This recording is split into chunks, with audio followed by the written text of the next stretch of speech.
Well, it's hard to gauge when you might get sick, and here to talk about how to spot those symptoms or an illness is Dr. Lela from the Functional Medicine MD. Welcome to the show. Good morning. Good morning. I love our Wednesdays. I do too. I look forward to them.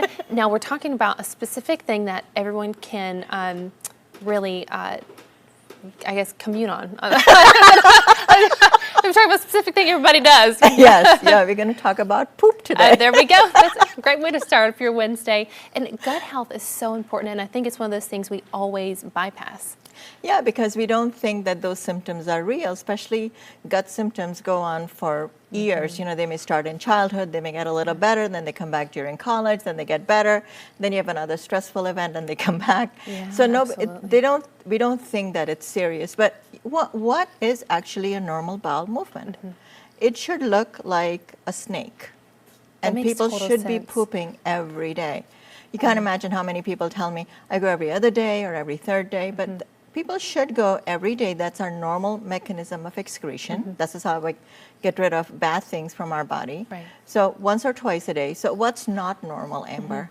I hear people, so constipation is one thing that's not normal, or going multiple times and it looks soft like a pudding or even watery.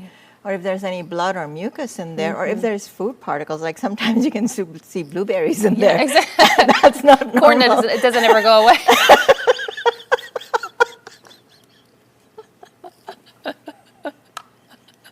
I love her so much. But it's so important to talk about these things, you know. It is. I'm sorry. No, it is.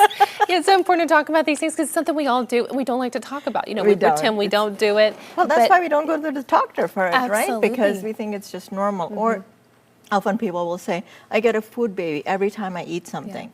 You know what that is, right? Yeah, absolutely. Okay. Well, that happens to me quite a bit. You get that bloat, and you're like, what? You know, or maybe I just ate something that made me a little bit Exactly. messy. So you just write it off, or then you avoid going out or avoid going out to eat some particular things that you know would give you the food baby or make it uncomfortable.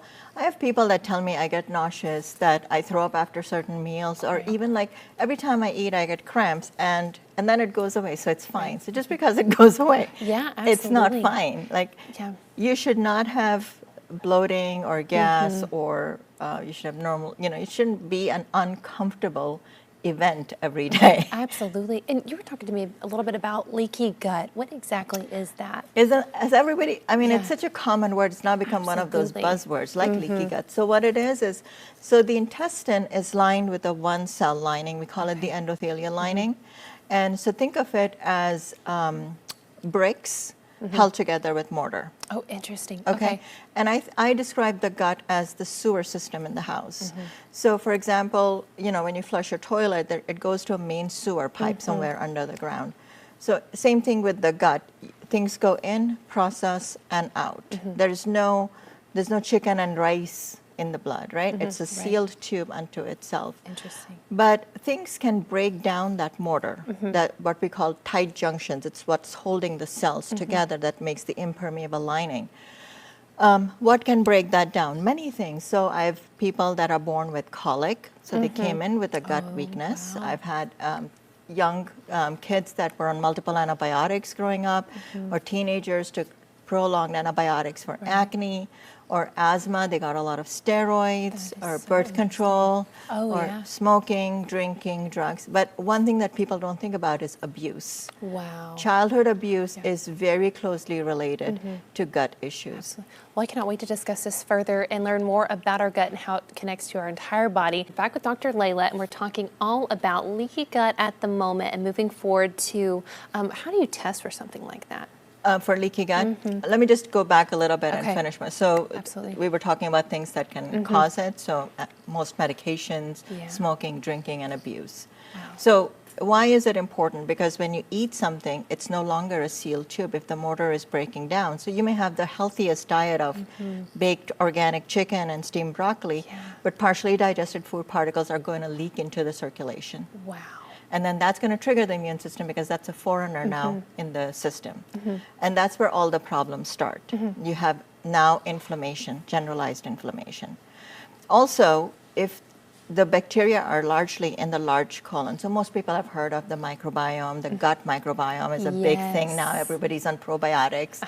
But if the colon, the large intestine, which is where the bacteria live, is destroyed, it has holes in the lining now because the tight junctions have opened up, then the bacteria migrate to the small intestine, a little bit up, right? Right. And what happens is there's more undigested food higher up. Oh, wow. So food gets digested as it goes down the intestine. So there's more undigested food. And the bacteria say, let's party. Let's party it up. When they party, Yeah. they produce gas. Oh, wow. And that is the bloating and the gas in the food baby.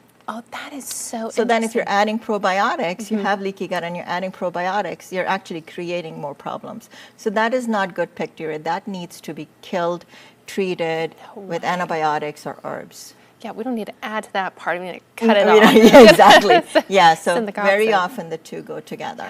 That is so Yeah. interesting. So how would you Test? Yeah, how do you test for something like So that? we do a food sensitivity test, and again, if you look at Dr. Google, Dr. Google will tell you I love Dr. Google. that you can get a food sensitivity test. Yeah. It's partly right, but not completely, because yes, you send a blood spot and they tell you you're reacting to these 5 things. Right. And then you go, great, I'll just take these out and fix my problem. But the problem, like I said, it's the sewer system. So it's not that you're flushing this toilet and that's why it's leaking. You'll just switch the toilet, like avoid those 5 foods and interesting. start eating. The problem is the main sewer pipe. So if you're just switching toilets, you didn't do yourself any favor. Then when they come to see me, I have to redo the test because now that's changed. Absolutely. Yeah. And how would you treat that? If somebody comes to Yeah. you with all these symptoms, where can they get in touch with you and be able to learn more about this specific condition as well? Right. So I don't recommend treating yourself. We have specific herbs and peptides that can plug up the motor. And if they're interested to know more about it, they can always call us, schedule a free 15-minute phone consult, and I'll go through everything and happy to see them. Well, you are the best. I love our Thank you. Wednesdays. We have so much fun. Thank you so much for talking about this subject. It's so important. And thanks for making me laugh. She's the best. Definitely give her a call.